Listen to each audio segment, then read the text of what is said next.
Donggo City Hunter Union building was quite crowded, and there seemed to be a lot of professional bounty hunters present when Fong Ching entered with the corpses of octopus monsters.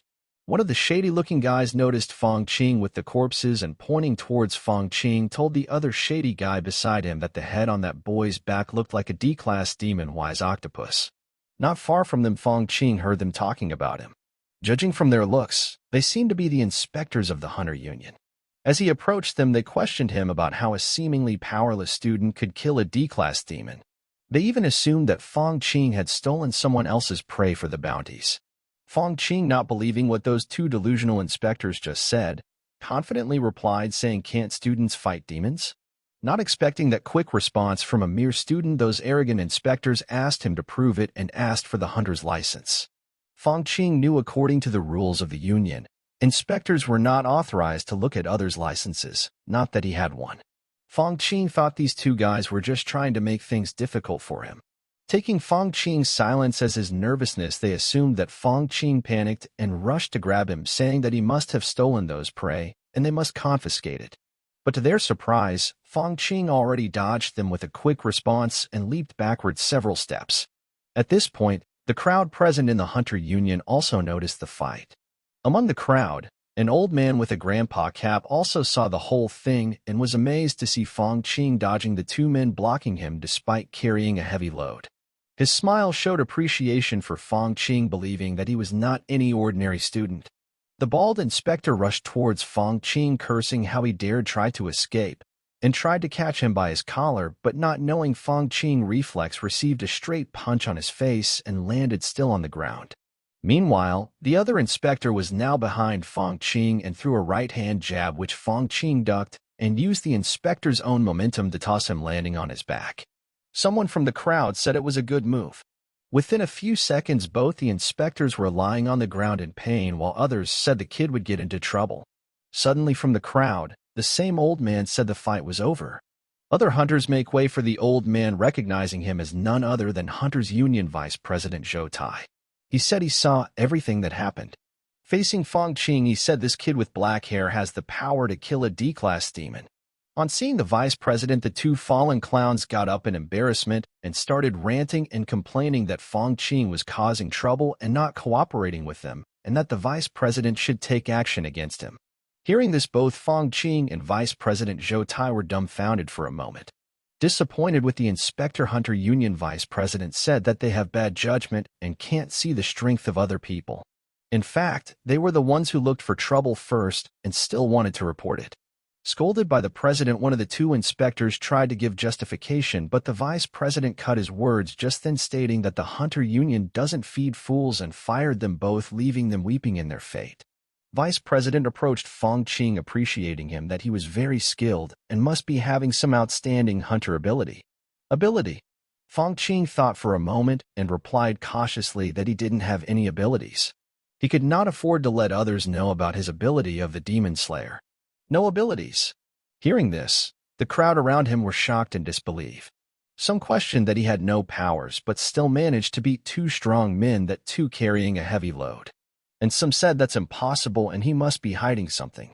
But Vice President Zhou Tai just smiled and said he believed Fong Ching and offered his assistance to take him to claim the reward, for which Fong Ching thanked him and followed. Meanwhile, Bounty Hunter envied, watching in disbelief that the kid was personally received by Vice President Zhou Tai. In the next scene, we are introduced to Sha Nan, the Union officer in charge of exchanging bounties. With those blue eyes with glasses and a seamlessly perfect body with terrific telekinesis ability, sitting on the table with flawless posture, the author had created a perfect girl for our protagonist.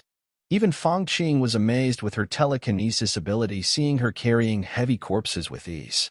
Vice President Zhou Tai said Fong Ching that from now on, if he wants to collect the rewards, he can directly come to Sha Nan. With a mischievous smile, he even said that Sha Nan was still single, so they both might as well talk, leaving Sha Nan embarrassed and confronting the vice president. With little shyness and gratefulness, Fong Ching thanked him for his kindness and for going out of his way for him, an ordinary student with no abilities. The delighted vice president said that he appreciated him because they both are of the same kind, further explaining to him that he also does not have abilities like him, but he worked hard and constantly honed his physical body. He learned fighting and forging and surpassed most of the hunters. Fong thought in admiration that Zhou Tai became the vice president of the Hunter Union by just relying on his physical body and fighting skills is really extraordinary. Meanwhile, Sha Nan calculated that the D-Class Wise Octopus reward was 100,000 yuan. 10 E-Class Octopus Monsters reward was 30,000 yuan and an incentive bonus of 10,000 yuan.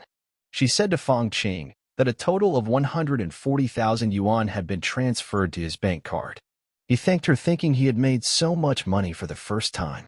Interrupting his thoughts, Vice President Zhou Tai told him that his skills are quite rough judging from his fight today.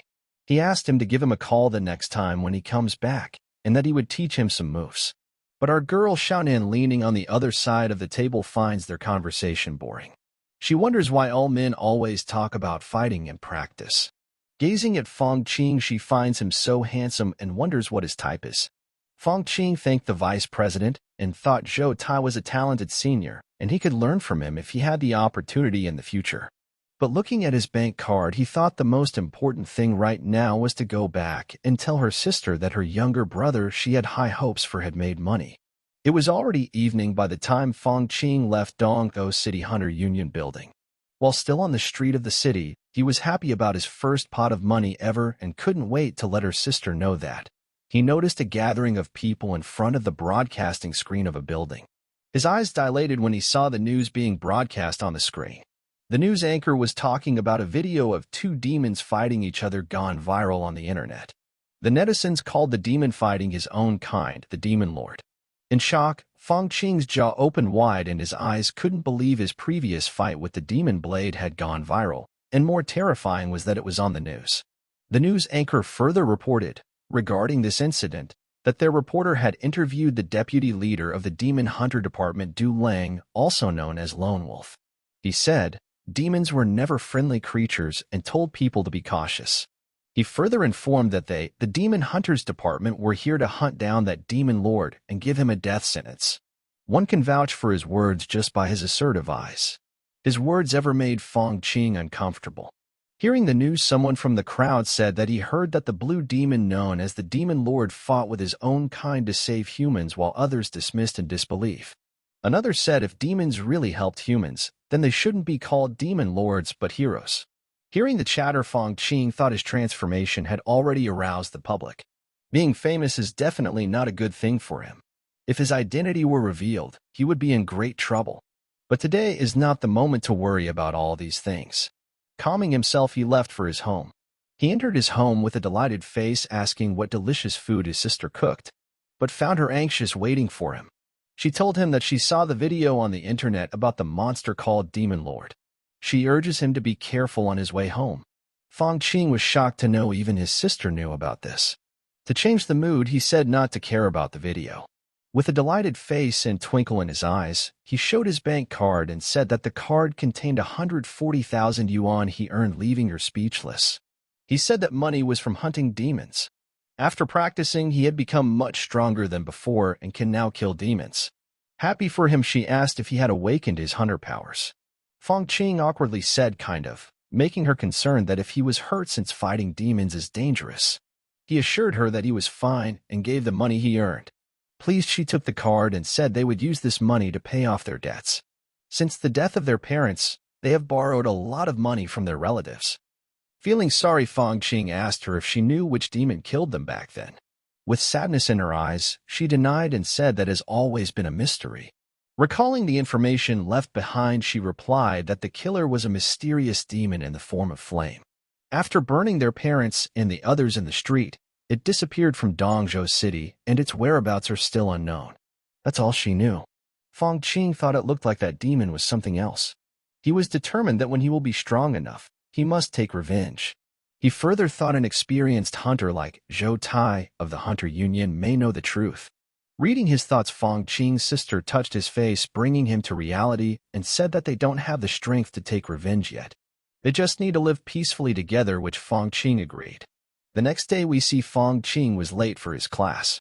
He was so busy making money the day before that he forgot he had classes that day.